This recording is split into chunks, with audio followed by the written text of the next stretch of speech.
Hi everyone, my name is Kathy Willcuts. I am Lakota. I was born on the Cheyenne River Reservation in South Dakota. My father is from the Rosebud Reservation, and I now live in San Diego on Kumeyaay territory, and my family is Steven Garcia. We have two daughters, Cheyenne Garcia and Tate Garcia, Tongva and Lakota. And I just wanted to give you a little introduction of myself, and now Steven will introduce himself as well. Hey, that's right. My name is Steven Garcia. That's my mission name. I am Tongva from Los Angeles, Mescalero Apache Yaqui from Sonora, from my Nana's side. My given name is Wamble Ishta Wichapi Sapa. I am the Black Star-Eyed Eagle.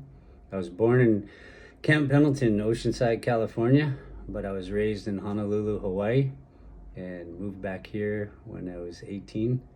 And ever since then, been traveling around and hanging out with Kat. So what we're talking about today is alternative methods to managing pain and healing, rebalancing as you right. Something that I've come up with recently, I mean, when I say recently, just in the past year or so, is when I'm starting to feel a lot of pain. Well, like for now instance, before this weather came in, my head was really pressured out, and I couldn't get rid of that headache. And I was trying to figure out why was it so pressured out. And I understand, surfing a couple of weeks ago, the big swells, I might have some condensation trapped, the sinuses, the salt water. But what I do is I meditate, and I go in and I lay still and I listen to my body. I listen to what it's telling me as far as like, where's the epicenter of this pain coming from, and why is it coming from that? And so if I sit there long enough, I can feel the areas, like if it's my back, my lower back, my arms, my legs, or just up in the pressure zones of my head, sinuses.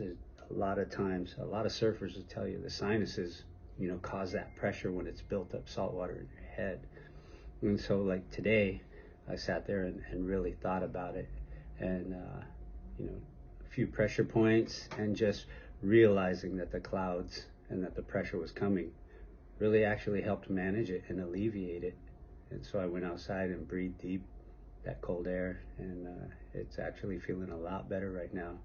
That, and Kat gave me some homeopathic medicine just recently, and wow, that seems to be kicking in a lot better than just thinking about it. So thank you. Thanks, Kat. So Steven mentioned meditation, and meditation is a great healing method. If you take some time, I'd say 5 minutes, start with 5 minutes, and just sit and take 4 deep breaths in and out. And we can go ahead and practice that right now. Would you like to try, Steven? I like to breathe all the time, yes. Okay, so let's give you a little example here. So I'd like you to close your eyes and breathe in through your nose, deep breath, and breathe out through your mouth, and do that 4 times.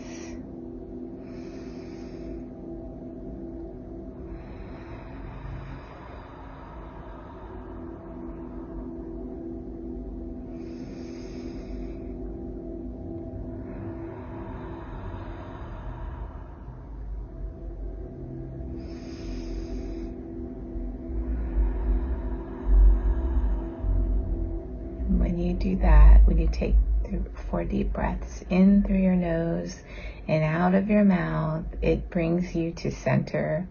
It helps you ground, and you really feel peaceful in the moment. So I would recommend starting a meditation practice. And at first you may want to start with 5 minutes, and you can go all the way up to 10 minutes, 15 minutes, even a 20-minute meditation is great. There's guided meditations that you can do. You can find meditations on YouTube or other CDs you can find in bookstores. Just find out what you like. If it's something that you like, nature sounds, or the ocean or rain, animals, birds, anything like that that will bring peace to you. It really helps your nervous system to relax. So that's one method that I would like to recommend. And it really does work. I noticed that instead of, when I've been in groups of people, instead of trying to keep up with their breathing, go at your own pace. Like, for instance, when I breathe in, I actually hold it for, a little count. And that way it sends all that oxygen to the ends of your blood vessels. And when I breathe out, the same thing, I actually hold it for a few seconds when I breathe out completely. And then that way I breathe back in slowly. And if you take your time in breathing, you don't have to hyperventilate or breathe too fast or try and keep up with the person you hear next to you, because it'll just throw your breathing off. So breathe your way. So the next thing I would like to recommend are herbal teas. And we just talked about meditation, and drinking a nice hot cup of herbal tea while you're meditating is great. It really complements each other. I really love the ambiance of when you're meditating, to have the hot tea, a candle lit, maybe some flowers. Just really take in all of the beauty of nature around you, and having that CD maybe going with the ocean or the rain, birds chirping. That really enhances your meditation practice, and also the healing that you will be receiving in your mind, body, and spirit. With herbal teas, chamomile is a great choice. Anything that's soothing to your nervous system. And there are so many videos, again, by herbalists on YouTube, or you can go to the library and find a book on herbal teas that you can start gentle. Like peppermint tea is great. Just anything in your area that grows. I believe that food is thy medicine, and we can have those alternative healing methods in our own spices, in our own refrigerator, our storage cabinets, in our juices. There's so much that Mother Earth offers us as far as just overall health. And I would say really look into that, because it's such a gentle way of healing and rebalancing and maintenance, keeping that immune system strong, and just feeling grounded. Those are the things that I receive from using spices and teas and using food as medicine. Steven, would you like to add to that? Yeah, it's true. As she was saying, going out to the gardens and such, because both sides of my family, my mother's side, she used to tell me about more and more going out, dandelions, making dandelion tea and mixing different things from the yard, from the garden, or from the yard growing up. A lot of the plants that the elders used to use, hadn't been passed down. But there's books now that you can reconnect with those plants around you and identify those plants too. And they can show you how to dry them out and how to use them properly, how to leach them of any kind of, little aphids or anything that are on them, because everything likes the plants that heal. And I know my Nana from my dad's side used to pick her plants and make her teas and make her, rubs for her aching joints and such, So a lot of the plant medicine that Kat talks about, and she's quite the herbalist herself there. Been watching her grow by leaps and bounds each year in gaining knowledge, because it's out there, it's waiting for you. Everything's out there that you want. It's just waiting for you at the right time. And so, thanks. Good. And she gives me good teas too, so. Great. Another tip that we would like to mention is physical exercise. One thing that Steven and I do is we go for a walk, hopefully 2 to 3 times a week. We will go to a lake and walk around and smell the beautiful aromas from the trees. They're eucalyptus trees. And the minute we get there, we feel so much relief and so much just enjoyment, really. What would you say, Steven? Yeah, How do you it's feel? really good to reconnect with the earth there and actually breathe in the different scents, because you can smell like the sweetgrass. It smells like sweetgrass. It's the lacy sage, the eucalyptus, and different flowers when they're in bloom. Wintertime, not as many flowers, but you can smell that lacy sage and the eucalyptus. And after it rains, it's really nice. And we get to see all the ducks and geese and pelicans, actually, and osprey. There's a hawk there, and red tails, and a lot of turtles coming up now, and the fish, good sized fish. And yeah, it's really nice to get out there and rebalance and reconnect with what's real. Yes. Yeah. And it's good exercise, good lung power and exercise at the same time. Yeah, so definitely make that time to enjoy nature and go for a walk. Yeah, and as far as myself getting into the water, we like to get into the water in the summertime for sure. Cat's been boogie boarding too and kicking it.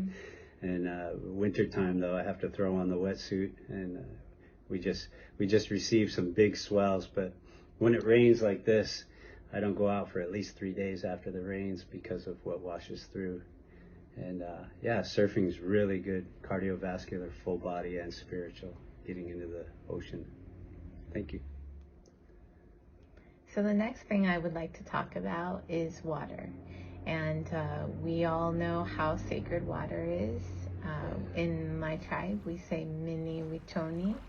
Water is life. And water is so pure. Water is so refreshing, and it's so good for our bodies.